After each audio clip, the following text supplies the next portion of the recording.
ആദ്യമായിട്ട് റിപ്പീറ്റ് സമയത്ത് എനിക്ക് കിട്ടാതായപ്പോൾ ഞാൻ സ്വപ്നത്തിൽ പോലും വിചാരിച്ചതല്ല ഞാൻ വീണ്ടും ഈ കോഴ്സിലേക്ക് തിരിച്ചു വരും, ഇപ്പോൾ ഇവിടെ ഇങ്ങനെ വന്നിരുന്ന് സംസാരിക്കും എന്നൊക്കെ ഉള്ളത്. മാക്സിമം പോയി കഴിഞ്ഞാൽ എനിക്ക് കിട്ടിയിട്ടുള്ളൊരു സ്കോർ എന്നൊക്കെ പറഞ്ഞാൽ 580 ഒക്കെയാണ് കേട്ടോ വീക്കിലി എക്സാമിന്. ഞാൻ റിപ്പീറ്റ് ചെയ്തിരുന്ന ഫേസിൽ എടുക്കാൻ പറ്റും. ഇപ്പോൾ എന്നെ സംബന്ധിച്ച് നോക്കുവാണെങ്കിൽ എനിക്ക് ബയോളജി ടെക്സ്റ്റും അത്ര പരിചയമൊന്നുമില്ല. അവിടുത്തെ കുറച്ച് കാര്യങ്ങൾ അറിയാമെന്നല്ലാതെ ടെക്സ്റ്റിലെ സെൻറ്റൻസ് അല്ല ഞാൻ എക്സാമിന് വേണ്ടിയിട്ട് പഠിച്ചിട്ടുള്ളത്. അപ്പോൾ ഇങ്ങനെ ലൈൻ ബൈ ലൈൻ ടെക്സ്റ്റ് വായിക്കുമ്പോഴത്തേക്ക് എനിക്ക് അത്യാവശ്യം ബയോളജി നല്ല രീതിയിൽ ടൈം എടുക്കുന്നുണ്ടായിരുന്നു. ഫിസിക്സ് എനിക്ക് പ്രോബ്ലം സോൾവിങ് സ്കിൽസ് തീരെ ഇല്ലായിരുന്നു. അപ്പോൾ എനിക്ക് അതും ഡെവലപ്പ് ചെയ്തുകൊണ്ട് വരണം. കാൽക്കുലേഷൻ സ്കിൽസ് ഡെവലപ്പ് ചെയ്യണം. നമ്മൾ ഈ കാൽക്കുലേറ്റർ വെച്ച് യൂസ് ചെയ്ത് ശരിക്കും പറഞ്ഞാൽ 3, 2, 5 പോലും കൂട്ടി എഴുതാനുള്ളൊരു ആ ഒരു കാലിബറൊക്കെ നമ്മുടെ പോയായിരുന്നു. ശരിക്കും പറഞ്ഞാൽ ഈ നല്ല മാർക്ക് കിട്ടുന്ന എല്ലാവർക്കും അഡ്മിഷൻ കിട്ടത്തുമില്ല. ഈ നല്ല മാർക്ക് കിട്ടുന്നവർക്ക് മാത്രമേ അഡ്മിഷൻ കിട്ടത്തുള്ളൂ എന്നുമില്ല. മനസ്സിലായോ? ഒരു എക്സാമ്പിൾ പറയാനായിട്ടാണെങ്കിൽ എനിക്ക്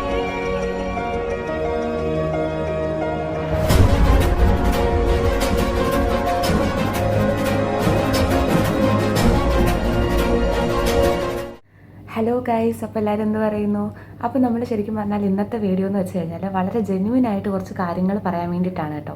സാധാരണ ഞാനിപ്പോൾ എൻ്റെ വീഡിയോസൊക്കെ ചെയ്യുമ്പോഴത്തേക്കും ഞാൻ ജസ്റ്റ് ഇങ്ങനെ ഒരു ബുക്കിൽ ഒന്ന് നോട്ട് ചെയ്ത് വെക്കാറുണ്ട് എന്തൊക്കെയാണ് ഞാൻ പറയാൻ പോകുന്നത്, അങ്ങനത്തെ കാര്യങ്ങളൊക്കെ. പക്ഷേ ഇന്ന് എന്തായാലും ഞാൻ അങ്ങനെ ചെയ്തിട്ടില്ല കേട്ടോ.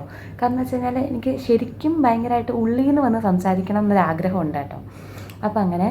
അപ്പോൾ ഈ വീഡിയോ കാണുന്ന കുറച്ച് പേരെങ്കിലും ഞാനുമായിട്ട് ഇൻസ്റ്റയിൽ ടച്ച് ഉള്ളവരായിരിക്കും. അതായത് എനിക്ക് ഡോക്ടർ യൂണിക് ഒഫീഷ്യൽ എന്ന് പറഞ്ഞൊരു ഇൻസ്റ്റാഗ്രാം അക്കൗണ്ട് ഉണ്ട്, ഞാൻ കമൻറ്റ് സെക്ഷനിൽ കൊടുത്തേക്കാം. അപ്പോൾ അതിനകത്തിൽ ശരിക്കും പറഞ്ഞാൽ 400 ഫോളോവേഴ്സ് ഉണ്ട് കേട്ടോ.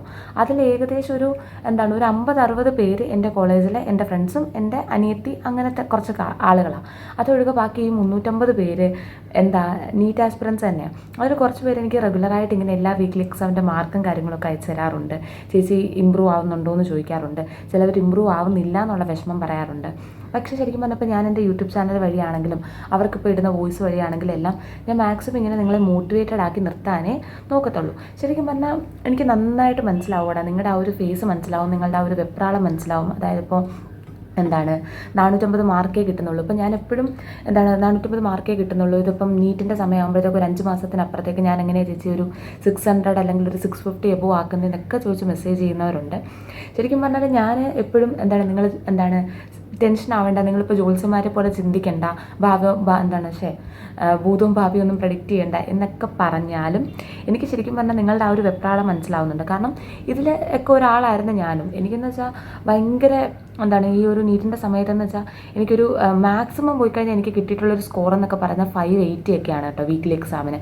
ഞാൻ റിപ്പീറ്റ് ചെയ്തിരുന്ന ഫേസിൽ അതെന്ന് വെച്ച് കഴിഞ്ഞാൽ അന്നേരം എനിക്ക് ആ ഒരു ടെൻഷൻ മനസ്സിലാവും. ഇപ്പോൾ ഈ എക്സാം ഇത്തിരി ടഫൊക്കെ ആണെങ്കിൽ നമുക്കൊരു ഒരു 520 അല്ലെങ്കിൽ ഒരു 480 ആ ഒരു റേഞ്ചിലോട്ടൊക്കെ എൻ്റെ സ്കോർ വരുമായിരുന്നു.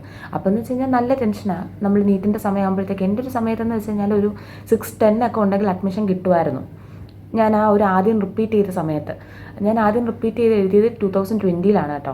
ശരിക്കും പറഞ്ഞാൽ ആ ഒരു സമയത്ത് എക്സാം കുറച്ചും കൂടെ 19 അപേക്ഷിച്ച് ഇത്തിരി റിലേറ്റീവ്ലി ഈസി ആയതുകൊണ്ട് 610 ഉള്ളവർക്കൊന്നും അഡ്മിഷൻ കിട്ടിയിട്ടുണ്ടായിരുന്നില്ല. ഒരു 615 to 620 ആ ഒരു റേഞ്ചിൽ ആയിരുന്നെന്ന് തോന്നുന്നു ആ ഒരു സമയത്ത് അഡ്മിഷൻ ആയിട്ടുണ്ടായിരുന്നേ. അപ്പോൾ അതൊക്കെ എനിക്ക് മനസ്സിലാവുകടാ. എന്നുവെച്ചാൽ ആ ഒരു ടെൻഷൻ, നിങ്ങളിപ്പോൾ ഈ അനുഭവിച്ച ടെൻഷൻ കുറച്ച് വർഷങ്ങൾക്ക് മുന്നേ ഞാൻ ശരിക്കും പറഞ്ഞാൽ അനുഭവിച്ചിട്ടുള്ള ഒരാളാണ്.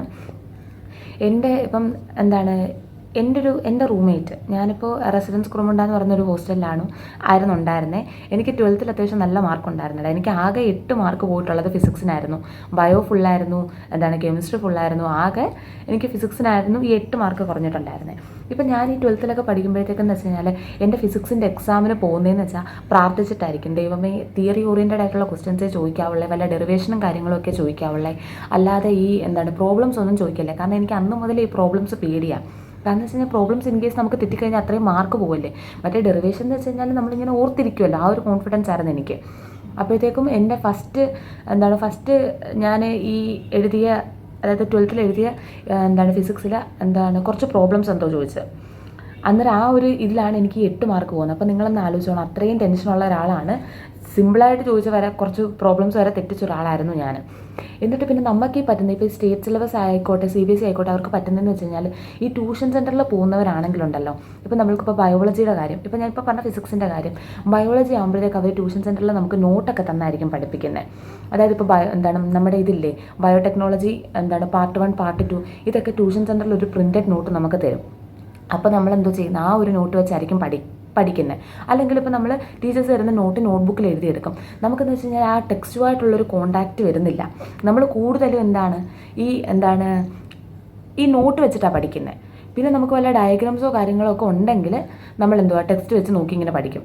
അല്ലാതെ നമുക്ക് ഈ ടെക്സ്റ്റുമായിട്ടൊരു കോണ്ടാക്റ്റ് വരുന്നില്ല. അപ്പോൾ എൻ്റെ ഒരു പ്രശ്നം എന്ന് വെച്ച് കഴിഞ്ഞാൽ എനിക്ക് ഈ ബയോളജി നോട്ട്സ് വെച്ച് പഠിച്ചിട്ടാണ് ഈ ഫുൾ മാർക്കൊക്കെ കിട്ടിയത്. അപ്പോൾ ടെക്സ്റ്റുമായിട്ട് വലിയ കോണ്ടാക്റ്റ് ഇല്ല. അതായത് ടെക്സ്റ്റിലെ ലൈൻ ബൈ ലൈൻ സെൻറ്റൻസ് ഞാൻ ഇതുവരെ വായിച്ചിട്ടില്ല. പിന്നെ രണ്ടാമത്തേന്ന് വെച്ച് കഴിഞ്ഞാൽ എനിക്ക് ഫിസിക്സ് നല്ല രീതിയിൽ പ്രോബ്ലംസ് പേടിയായിരുന്നു. കെമിസ്ട്രി എനിക്ക് അത്യാവശ്യം ഇഷ്ടമായിരുന്നു കേട്ടോ. ഓർഗാനിക് കെമിസ്ട്രി ആയാലും എല്ലാം എനിക്ക് അത്യാവശ്യം ഒരു ഇഷ്ടമായിരുന്നു. എന്നാലും ഒരു വലിയ ആധികാരികമായിട്ടുള്ള ബേസും കാര്യങ്ങളും ഒന്നും ഉണ്ടായിരുന്നില്ല. അപ്പോൾ ഈ നീറ്റിൻ്റെ സമയത്ത് ചെന്നപ്പോഴെന്ന് വെച്ച് കഴിഞ്ഞാൽ ഇപ്പോൾ എൻ്റെ റൂംമേറ്റ് അവൾ ജിപ്മറിലാട്ടോ പോയത്. അവൾ ഭയങ്കര ബ്രൈറ്റ് ആയിരുന്നു. നമുക്ക് നന്നായിട്ട് പ്രോബ്ലം ചെയ്യാൻ ഇഷ്ടമായിരുന്നു. അവൾ ഈ ബയോളജി ടെക്സ്റ്റ് വെച്ചിട്ടായിരുന്നു പഠിച്ചിട്ടുണ്ടായിരുന്നത്. അപ്പോൾ ആൾക്കെന്ന് വെച്ച് കഴിഞ്ഞാൽ ഈ ബയോളജി ഒരു വട്ടം അവൾ എക്സാമിന് വേണ്ടിയിട്ട് പഠിച്ചിട്ടുള്ളതാണ്. അതായത് +1ഉം +2ഉം എക്സാമിന് വേണ്ടിയിട്ട് അയാൾ ബയോളജി ടെക്സ്റ്റ് ഒന്ന് ഫുള്ള് വായിച്ചിട്ടുള്ള ഒരാളാണ്. അപ്പോൾ ഒന്നും കൂടെ വായിക്കുമ്പോഴത്തേക്ക് അവർക്ക് ബയോളജി ഇത്രയും കൂടെ സിമ്പിളാവും. എന്നിട്ട് ഇത്രയും സമയം എടുക്കത്തില്ല വായിച്ച് കഴിയാനായിട്ട്. ഇപ്പോൾ ഫിസിക്സ് ആണെങ്കിൽ ആൾക്ക് പ്രോബ്ലം ചെയ്യാൻ ഇഷ്ടമാണ്. ഈ ബയോളജിയിൽ നിന്ന് സേവ് ചെയ്യുന്ന സമയം കൂടെ ആൾക്ക് ഫിസിക്സിന് എടുക്കാൻ പറ്റും. ഇപ്പോൾ എന്നെ സംബന്ധിച്ച് നോക്കുവാണെങ്കിൽ എനിക്ക് ബയോളജി ടെക്സ്റ്റും അത്ര പരിചയമൊന്നുമില്ല. അവിടുത്തെ കുറച്ച് കാര്യങ്ങൾ അറിയാമെന്നല്ലാതെ ടെക്സ്റ്റിലെ സെൻറ്റൻസ് അല്ല ഞാൻ എക്സാമിന് വേണ്ടിയിട്ട് പഠിച്ചിട്ടുള്ളത്. അപ്പോൾ ഇങ്ങനെ ലൈൻ ബൈ ലൈൻ ടെക്സ്റ്റ് വായിക്കുമ്പോഴത്തേക്ക് എനിക്ക് അത്യാവശ്യം ബയോളജി നല്ല രീതിയിൽ ടൈം എടുക്കുന്നുണ്ടായിരുന്നു. ഫിസിക്സ് എനിക്ക് പ്രോബ്ലം സോൾവിങ് സ്കിൽസ് തീരെ ഇല്ലായിരുന്നു. അപ്പോൾ എനിക്ക് അതും ഡെവലപ്പ് ചെയ്തുകൊണ്ട് വരണം. കാൽക്കുലേഷൻ സ്കിൽസ് ഡെവലപ്പ് ചെയ്യണം. നമ്മൾ ഈ കാൽക്കുലേറ്റർ വെച്ച് യൂസ് ചെയ്ത് ശരിക്കും പറഞ്ഞാൽ 3, 2, 5 പോലും കൂട്ടി എഴുതാനുള്ളൊരു ആ ഒരു കാലിബറൊക്കെ നമ്മുടെ പോയായിരുന്നു. അപ്പോൾ അതായിരുന്നു എനിക്ക് ഭയങ്കരമായിട്ടൊരു സ്ട്രഗിൾ. എന്നാൽ നമുക്ക് ഈ ബയോളജിയിൽ നിന്ന് സേവ് ചെയ്യുന്ന സമയം എടുത്ത് ഇതിനകത്തോട്ട് ഉപയോഗിക്കാൻ പറ്റുന്നില്ല. കാരണം ബയോളജി എനിക്ക് അത്യാവശ്യം സമയം എടുക്കുന്നുണ്ട്. എന്നിട്ട് ഇത്രയും കിടന്ന് പഠിച്ചിട്ടും ബയോളജിയിലും ചില സമയത്ത് അത്യാവശ്യം നെഗറ്റീവും കാര്യങ്ങളൊക്കെ വരുന്നുണ്ട്. അപ്പോൾ ഇങ്ങനെ സ്കോർ കുറഞ്ഞിരിക്കുമ്പോഴത്തേക്ക് നമുക്ക് എപ്പോഴും ഒരു ടെൻഷനാവും നമ്മൾ എങ്ങനെ ഈ നീറ്റിന് ഇത് ഇമ്പ്രൂവ് ആക്കുന്നതെന്നുള്ളത്. പിന്നെ എങ്ങനെയെങ്കിലുമൊക്കെ ഞാനെന്ന് വെച്ച് കഴിഞ്ഞാൽ എൻ്റെ വീട്ടിലെ ആദ്യത്തെ ഡോക്ടറാവാൻ പോകുന്ന ആളാണ്. അപ്പോൾ എന്ന് വെച്ചാൽ ഒരു ഗൈഡൻസ് തരാനോ ഒന്നും ആരുമില്ല. ഞാൻ എന്തെങ്കിലും സ്വന്തമായിട്ട് പഠിച്ചിട്ട് വേണം ഇപ്പോൾ എൻ്റെ താഴെയുള്ള അനിയത്തി അവൾക്കായാലും പറഞ്ഞു കൊടുക്കാനായിട്ട്.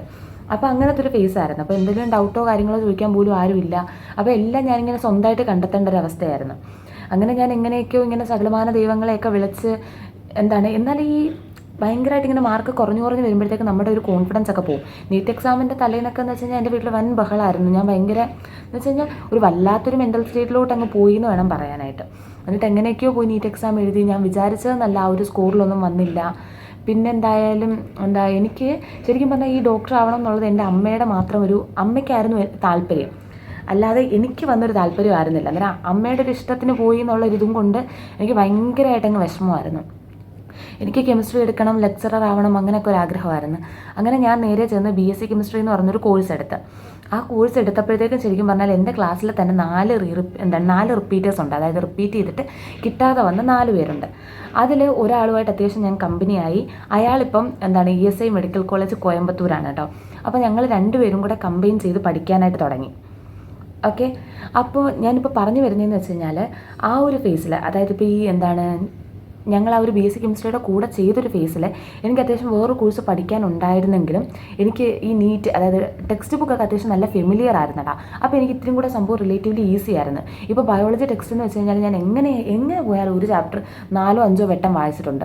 വീക്ക്ലി എക്സാമിന് നമ്മളൊന്ന് വായിച്ചിട്ടുണ്ട്. വീക്ക്ലി എക്സാമിന് 1, 2 വട്ടം വായിച്ചിട്ടുണ്ട്. മോഡൽ എക്സാമിന് വായിച്ചിട്ടുണ്ട്. അതുപോലെ നീറ്റ് എക്സാം അടുപ്പിച്ച് നീറ്റ് എക്സാമിൻ്റെ തലേന്ന് ഒക്കെ നമ്മൾ വായിച്ചിട്ടുണ്ട്. അപ്പോൾ ബയോളജി അത്യാവശ്യം സേഫ് ആയിരുന്നു. ഒന്നും കൂടെ വായിക്കുമ്പോൾ ഭയങ്കരമായിട്ടൊരു ബയോളജി എന്ന് വെച്ച് കഴിഞ്ഞാൽ ഒരു ചാപ്റ്റർ പഠിക്കാനായിട്ട് ചിലപ്പോൾ ഒരു അരമണിക്കൂർ ആ ഒരു ലെവലിലോട്ട് നമ്മളെത്തും. അതായത് ഈ ഒന്ന് റിപ്പീറ്റ് ചെയ്തിട്ട് റിപ്പീറ്റ് ചെയ്ത സമയത്ത്. പിന്നെ ഫിസിക്സ് ആയിരുന്നു ആകെ ഉള്ളൊരു ടാസ്ക്. അതെന്ന് വെച്ച് കഴിഞ്ഞാൽ നമുക്ക് ഒട്ടും ഒരു അറിവില്ലാതെയല്ല, അത്യാവശ്യം കുറച്ച് ഇക്വേഷൻസും കാര്യങ്ങളൊക്കെ റിപ്പീറ്റ് സമയത്ത് പഠിച്ചതിൻ്റെതായിട്ട് എനിക്കറിയാമായിരുന്നു. അപ്പോൾ എനിക്ക് കുറച്ചും കൂടെ എഫേർട്ട് ഇട്ടപ്പോഴത്തേക്കും ഫിസിക്സും അത്യാവശ്യം നന്നായിട്ട് ചെയ്യാൻ പറ്റി. ഞാൻ ബേസ് ഇല്ലാത്ത ചാപ്റ്റേഴ്സൊക്കെ യൂട്യൂബിൽ ഫിസിക്സ് വാലയുടെ ക്ലാസ്സസ് കാണുമായിരുന്നു കേട്ടോ. അങ്ങനെ നല്ലൊരു ബേസ് ഉണ്ടാക്കി. എനിക്ക് ഓർഗാനിക് കെമിസ്ട്രി ഇടയ്ക്ക് വെച്ച് കുറച്ച് ടഫ് ആയതെന്ന് വെച്ച് കഴിഞ്ഞാൽ എനിക്ക് നന്നായിട്ട് നോമൻക്ലേച്ചർ അറിയത്തില്ലായിരുന്നു. ഇപ്പം ബ്രില്യൻ്റിലായിക്കോട്ടെ ക്ലാസ് എടുക്കാൻ വരുന്ന ചില ടീച്ചേഴ്സ് എന്ന് വെച്ച് കഴിഞ്ഞാൽ നമുക്കെല്ലാം അറിയാമെന്നുള്ള രീതിയിൽ പഠിപ്പിച്ചു പോകും. അപ്പോൾ അവരെന്ന് വെച്ച് കഴിഞ്ഞാൽ നമുക്കെന്ന് വെച്ചാൽ റിയാക്ഷൻ മെക്കാനിസം കഴിഞ്ഞിട്ടാണ് നോമൻക്ലേച്ചർ വന്നെടുത്തത്. അപ്പോൾ ഓൾറെഡി റിയാക്ഷൻ മെക്കാനിസവും കുളവായി. പിന്നെ നോമൻക്ലേച്ചർ പഠിപ്പിച്ച് എനിക്ക് അത്ര കാര്യമായിട്ട് മനസ്സിലായതുമില്ല. അപ്പോൾ അങ്ങനെ ഓർഗാനിക് കെമിസ്ട്രി മൊത്തം ഒന്ന് ചളവായി. അപ്പോൾ എനിക്കൊരു ഐഡിയ ഉണ്ട് എനിക്ക് എന്തൊക്കെയാണ് അറിയാത്തതെന്നുള്ളത്. അപ്പോൾ ഞാനിങ്ങനെ ഈ BSc കെമിസ്ട്രിയുടെ കൂടി ഈ ഒരു ചെയ്ത സമയത്തെന്ന് വെച്ച് കഴിഞ്ഞാൽ എനിക്ക് അറിയാത്തടത്തു നിന്നാണ് ഞാൻ ആദ്യം തുടങ്ങി. ബേസിക് ആയിട്ടുള്ള കാര്യങ്ങൾ പഠിച്ചാൽ തുടങ്ങിയത്. എനിക്ക് എവിടെയൊക്കെ ഇപ്പോൾ ഇൻ്റഗ്രേഷൻ എനിക്ക് ചില പാട്ട് അറിയത്തില്ലെങ്കിൽ എനിക്ക് ശരിക്കും പറഞ്ഞാൽ ഇൻ്റഗ്രേഷൻ അത്യാവശ്യം അറിയാമായിരുന്നു കേട്ടോ. എനിക്ക് മാത്സ് 12th ഫുൾ മാർക്ക് ഉണ്ടായിരുന്നു. അപ്പോൾ എനിക്ക് ഇൻ്റഗ്രേഷൻ ഡെറിവേഷൻ ആ ഒരു ഇതിൽ പ്രശ്നങ്ങളൊന്നും ഉണ്ടായിരുന്നില്ല.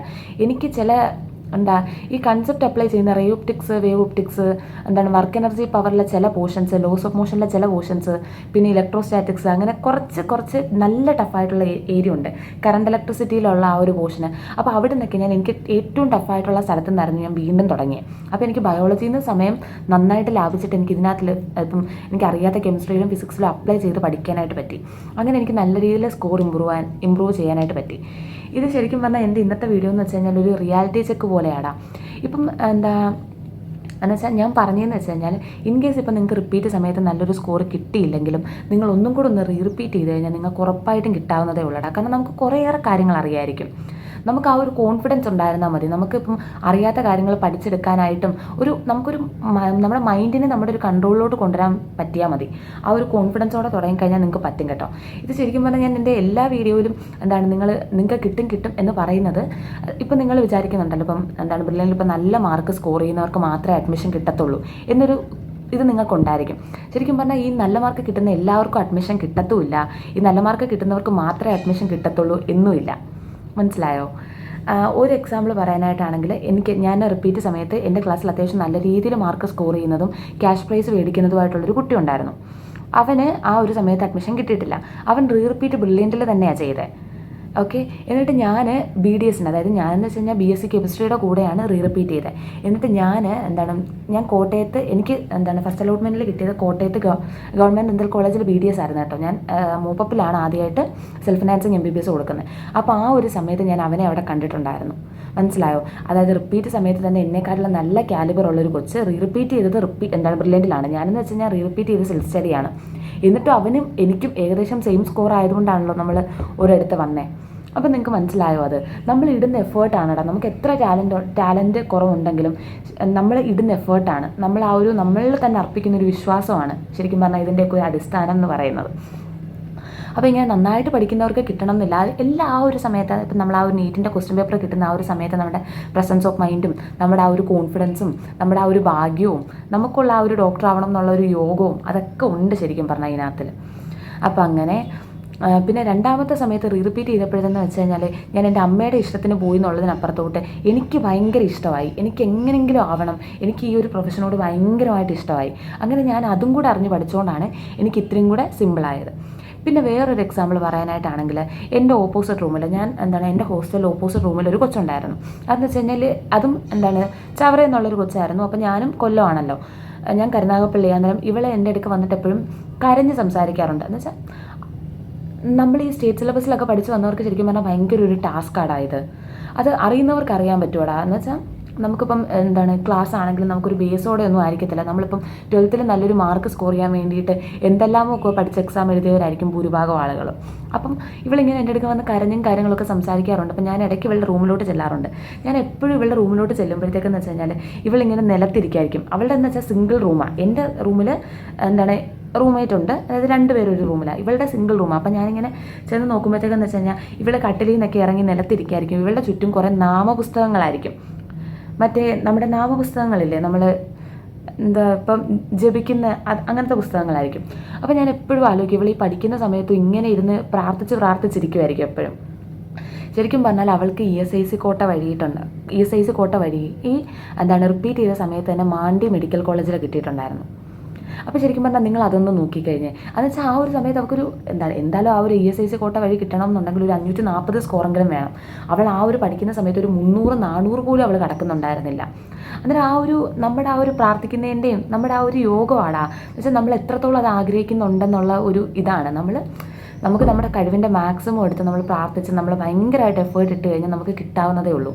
എന്നുവെച്ചാൽ അവൾ ദൈവത്തെ ഒപ്പം പിടിച്ചു, അവൾ അത്രയ്ക്ക് എഫേർട്ട് ഇട്ടു. അതുപോലെ തന്നെ എനിക്ക് നിങ്ങളോടും പറയാനുള്ളൂ, ഇപ്പോൾ നല്ല മാർക്ക് കിട്ടുന്നവർക്ക് മാത്രമേ കിട്ടണം എന്നുള്ളൂ, അങ്ങനെയില്ല. മനസ്സിലായോ? നിങ്ങളുടെ ഒരു തോന്നലാണ് അങ്ങനെ ഉള്ളൂ എന്നുള്ളത്. നമുക്ക് ചിലപ്പോൾ നമുക്കൊരു യോഗം ഉണ്ടെങ്കിൽ പല മാർഗ്ഗങ്ങൾ നമ്മുടെ അടുത്തോട്ട് വരും. ഇപ്പം ഞാനാണെങ്കിലും ഞാൻ ഇപ്പോൾ BDS വരെ എത്തി നിൽക്കത്തുള്ളൂ എന്ന് വിചാരിച്ച ഒരാളാണ്. ഞാൻ മൂപ്പിൽ ആദ്യമായിട്ട് അഡ്മിഷൻ കൊടുത്തിട്ടാണ് MBBSലോട്ട് വന്നത്. അതൊക്കെ നമ്മുടെ ഒരു യോഗമാണടാ. ഞാനിപ്പോൾ ആദ്യമായിട്ട് റിപ്പീറ്റ് സമയത്ത് എനിക്ക് കിട്ടാതായപ്പോൾ ഞാൻ സ്വപ്നത്തിൽ പോലും വിചാരിച്ചതല്ല ഞാൻ വീണ്ടും ഈ കോഴ്സിലേക്ക് തിരിച്ചു വരും, ഇപ്പോൾ ഇവിടെ ഇങ്ങനെ വന്നിരുന്ന് സംസാരിക്കും എന്നൊക്കെ ഉള്ളത്.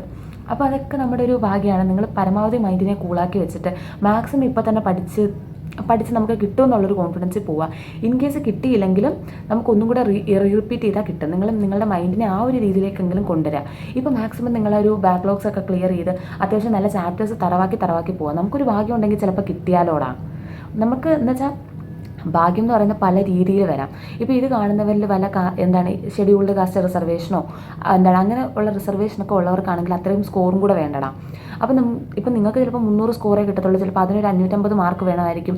അങ്ങനത്തെ രീതിയിലൊക്കെ ആയിരിക്കും നിങ്ങൾ ടെൻഷൻ അടിക്കുന്നത്. പക്ഷെ നമുക്കത് കിട്ടുവടാ, നമുക്ക് ആ ഒരു സമയത്ത് കിട്ടും. കാരണം ഈ വീക്ക്ലി എക്സാമിന് വരുന്ന പോലെ, ഇപ്പോൾ വീക്ക്ലി എക്സാമിന് നിങ്ങൾ അറ്റംപ്റ്റ് ചെയ്യുന്ന 150 ക്വസ്റ്റ്യനും 3 ചാപ്റ്ററിൽ നിന്നാണെങ്കിൽ നീറ്റിൽ നിന്ന് പറയുന്ന ഈ വരുന്ന 720 മാർക്കും ഇത്രയും ചാപ്റ്ററിൽ നിന്നും കൂടെ അല്ലേ. അപ്പോൾ ചിലപ്പോൾ നിങ്ങൾക്ക് ഈ വീക്ക്ലി എക്സാമിന് കറക്റ്റ് ആവുന്ന ഒരു ക്വസ്റ്റ്യൻ ആണ് നീറ്റിന് നിങ്ങൾക്ക് ആ ഒരു ചാപ്റ്ററിൽ നിന്ന് ചോദിക്കുന്നതെന്നുണ്ടെങ്കിൽ നിങ്ങൾക്ക് സ്കോർ ചെയ്യാൻ പറ്റത്തില്ലേ. അപ്പോൾ നമ്മൾ നമ്മുടെ മൈൻഡിനെ പരമാവധി ഇങ്ങനെ കൂളാക്കി വയ്ക്കുക.